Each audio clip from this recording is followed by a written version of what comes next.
Welcome to All Horse Racing All the Time.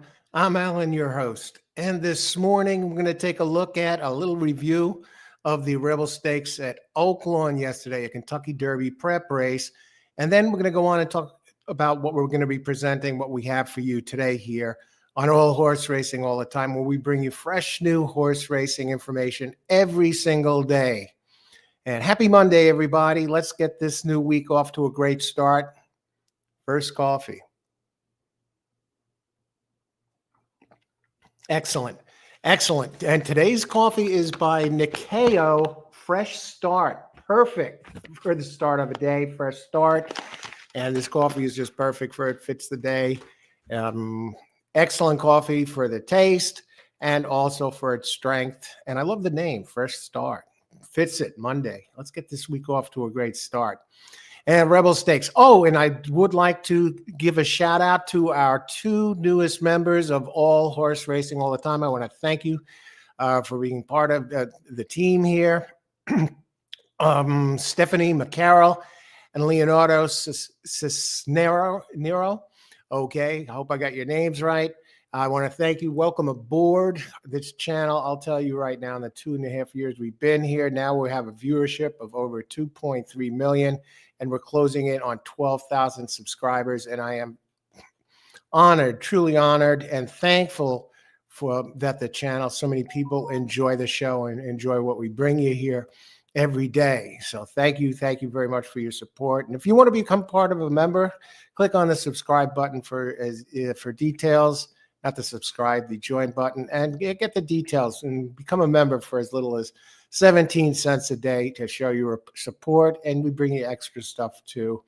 And much appreciated if you do. Okay, what about the Rebel Stakes? Rebel Stakes. We did a show here. I had a guest, racing analyst and parks official John De Silva joined me. We covered every single horse in the field. And you say, wow, what do you have? Number 9 up to Smoking Wicked. He didn't win. Well, that happened to be my horse. That was the one I really liked. And at the odds, I thought we were getting a real big bonus here. He was my top selection. I had some others as well. But, Speed King is one I considered a little less. And the number 4. But 9, he didn't get it done. But my guest, the analyst on the show, for that we released yesterday night, 2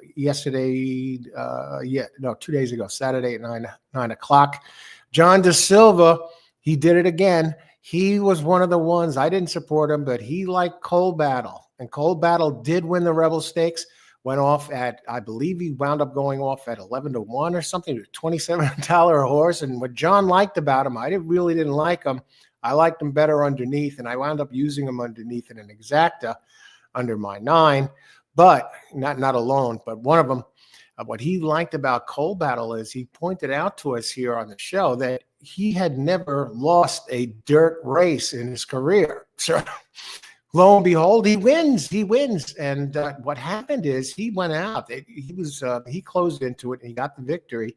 But the race shaped up a little differently than we expected. I expected, certainly. I thought Innovator and Speed King would be duking it out front. Both of those two have always gone to the lead. Neither of them did this time. And Speed King, the better of the two, who was really bet down, I think he was on 5-1 by the time they went off, never got the lead. So that was a new thing for him. And he hung around and, entering the far turn for home, he was still there. But I guess maybe the horse got frustrated because Bob Baffert sent Bedacket Road out to the front. Bob, a genius, racing genius over at Oaklawn. He comes in there with the 40% winning percentage over the last 88 races. And he has this Bedacket Road running like a demon out front for a while, and he ends up coming. He didn't hang on, but he was caught by Cold Battle and hung on for a second. So Bob, what happened is, let's take a look at this, the point standings here. I'm telling you, what comes out of this here is Cold Battle now is the point leader for the Kentucky Derby, 70 points. He's a lock to get in. He's going to go. It's a great story for the trainer, Lonnie Briley getting in there, and John was on him. Great job, John, and thanks again for joining us for the show to do it. I mean, John is just an amazing racing talent, and knowledge is unsurpassed as far as everything goes in horse racing, from the jockeys, train. He knows them all, and the horses. So he's been, so he was on him and did get it done. So great job there, Cold Battle. But what about Medacket Road? Now, Medacket Road from Baffert, who I didn't really like at all. He didn't look fast enough compared to the others. And I thought it was an easy way to build up the prices of the other horses. He ends up getting second, hangs on for second, and gets Bob. Medacket Road suddenly 31 points total. He gets the 25 for second in the Rebel Stakes. And Cold Battle gets the full 50, so he's going to be in the Derby. Medacket Road just needs maybe a fifth place finish to lock up a spot in the Derby. So suddenly Bob has Medacket Road. He has Citizen Bull already qualifying. Getaway Car, same thing, even better position than Medacket Road. Won at Sunland the other day in a thriller over Caldera, that's the second place horse for D. Wayne Lucas. So he wins that. I think that was the 9th time that Baffert won that big race at Sunland. So suddenly he has number 2, number 3, and number 5, and we don't even have his best horses, really, arguably, that are also probably going to qualify. So Medacket Road in there. That has a downside to all of this, and I'll get to that in a second. So Bob might have as many as 6 horses in the Kentucky Derby, because he has still Barnes, who's going to be running shortly. That's his $3.2 million horse. He might have as many as 5 or 6 entries. What happens? Could you imagine Bob Baffert completing the trifecta in the Kentucky Derby? It's certainly not impossible. So anyway, that comes out of that. And Speed King, the other names, the other one, the sexy horse that everyone's been talking about, ended up coming in 3rd place, Sandman Cassie. I didn't expect him to do much. I liked him better underneath, maybe third and below. But so he snuck in there for 3rd. He's at 29 points, but that's the standings now. And what's the downside here? You might ask, what's the downside about all of this with Medacket Road winning? Well, I'll tell you that right now. And not Medacket Road, Cold Battle. Here's this deal with Cold Battle. Now, he did win that race, right? He's still undefeated on dirt. You know what he did? You know what the winning buyer figure was for the Rebel Stakes? 91. Yeah, 91. That's not going to do it, folks.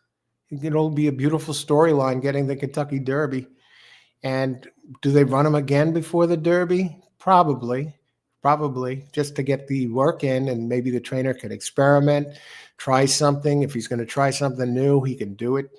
One more race before the Derby, and that gives him about a month off going into the Derby. That part's wonderful. The undefeated on dirt, that's wonderful. But the 91 is not going to do it.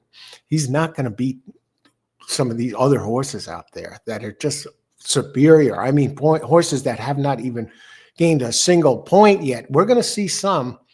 We're going to see some now when these 100-point races come up, and even we still got some 50 ones coming up. We got the Gotham coming up this weekend on the 1st of March. So we're going to see some horses entered in the 50 and 100 remaining 50-point races and 100-point races, where all it's going to take is a 1st or 2nd place finish, and boom, suddenly they're going to qualify for the Kentucky Derby, even with the 2nd place finish of 50 points. So, the jury's still out yet, but the points, Cold Battle is going to be there and a bunch of the Bafferts.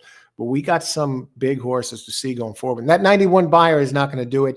And, of course, Medacket Road finishing 2nd, so his buyer was even lower than Cold Battle.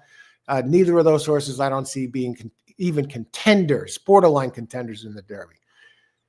How do I feel about that? I want to see the best horses in there, but that's just part of how this system works. So some horses are going to be in there that are going to be pretty early. You get almost automatic tosses, and they might be higher prices than you might get a better prices on your other horses, because some of these horses, just because Cold Battle, he's a fan favorite, and Baffert, no matter who he has, Medacket Road, I mean, these could turn out to be just tosses instantly, which makes it better for us, better prices for us and our Derby entries. So That's the thing here. Okay, so the low buyer speed figures, but the winners, congratulations to all the connections. It was a fun race, a real fun race to watch with the 13 entries. Egg on the face of some of the others that looked in there. Steve Asmussen had a couple of entries. They really didn't show up. And and some others, the D. Wayne Lucas, Innovator wasn't there. Speed King, a disappointing showing. So a couple of longer ones prevailed. And our guest the other day, analyst for the show, and main analyst for that show, John DeSilva, did get it right. So if you listen to him, I know at least a couple of you did, and thank me personally. Some have wrote in the comments about getting that Coal Battle home. So that's the good news there. Okay, now what about today? We have horse racing today, and an interesting, a great card, some great cards for Monday. I already have, I've already fully handicapped Parks, which is running today. And I see some good selections there. And hopefully I live up to the billing of my nickname, the Prince of Parks, from the spectacular selections and hits I've given out at Parks over the year, dating back to even before I had these shows. So we're looking to live up to the billing today with Parks. We got that ready. I got to just check the scratches, and then we'll get those out there, those selections for Parks today, fairly shortly, probably within a half hour after adjustments, after, I end this show over here. So, and the same thing goes for Mahoning Valley. Mahoning Valley, we have some selections over there. They're running today, but the Crown Jewel, who is running today, who usually doesn't run on Mondays, we got a nice stakes race there in the 9th race. Oaklawn. Yes, Oaklawn is running on a Monday. The weather conditions have been horrible there, so they pushed everything back a day, and so they ended up running the Rebel Stakes on Sunday yesterday instead of the Saturday. But the good news is then Sunday's card gets pushed to Monday, so now we have Oaklawn on a Monday. How can you beat that to start the week?